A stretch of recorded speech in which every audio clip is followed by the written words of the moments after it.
والكلمة الآن للسيد ميسو مرحو، فليتفضل.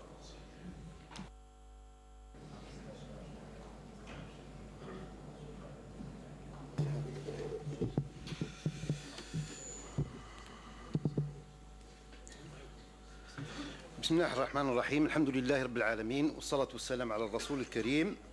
السيد الرئيس، السيد المحافظ البنك الجزائري، أيها الحضور، السلام عليكم ورحمة الله تعالى وبركاته. بداية أقول عيدكم مبروك للجميع. في نظرة عامة وشاملة للتقرير السنوي يمكن أن نسجل ملاحظات فيها ما نثمن فيه وفيها ما هو موضوع للأخذ والرد.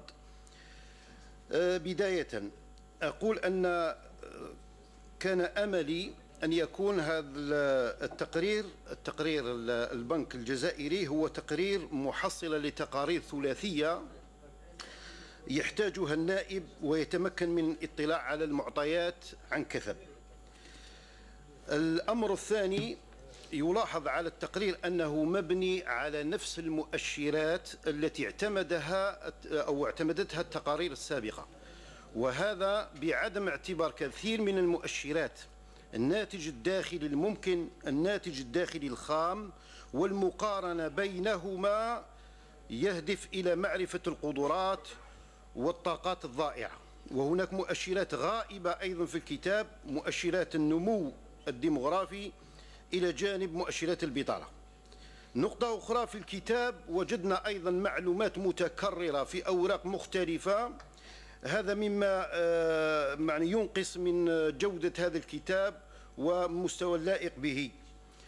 النقطة الأخرى هو سيدي نظرتك إلى سوق النقد الموازي، هل نعي أثره على الاقتصاد الوطني أم أنكم تجعلون هناك سقف زمني للقضاء عليه؟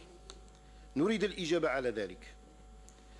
أما عن قضية الورقة النقدية من فئة 200 دينار جزائري لا أتكلم فيها كثيرا، نحن عاجزون على صناعة ورقة تليق بهذا البلد الكريم.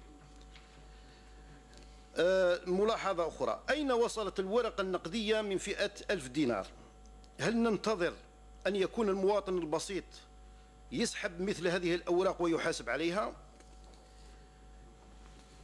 نقطة أخرى، شيء جميل أن يفصل البنك المركزي في بعض المؤشرات الاقتصادية العالمية المذكورة، التضخم، النمو الاقتصادي إلى غير ذلك، ولكن لا يمكن أن نتعرف على حقيقة الاقتصاد عندنا ونحن نستعمل المحيط الدولي كمقاربة، بل الأحسن والأفضل أن تكون المقاربة مع بلدان تتقارب معنا حتى نصطف مع هذه الدول التي لها نفس الإمكانيات ونفس المميزات. ذكرتم أيضا في التقرير أن الإيرادات العادية خارج المحروقات لا تغطي سوى 30.10% من نفقات الميزانية، ولم تذكروا أسباب هذا الضعف ولماذا، وكثير من المواضيع لم تشيرون إليها في هذا الكتاب. مثل ماذا؟ مثل تنظيم السوق النقدي لا إشارة عليه، تنظيم سوق السعر الصرف لا إشارة عليه، تقييم مختلف برامج تنمية القطاعات الاقتصادية منها القطاع المصرفي والقطاع الفلاحي والصيد البحري.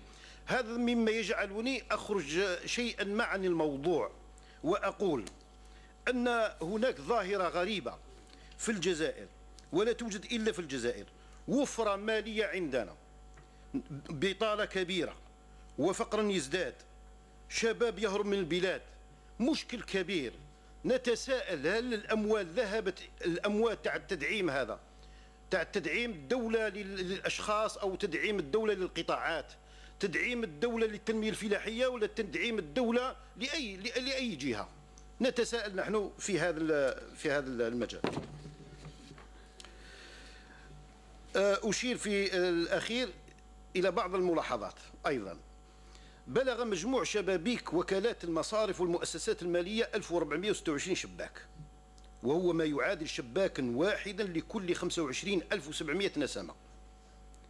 أما بالنسبة لليد العاملة النشطة فبلغ 7,700 شخص مقابل شباك واحد.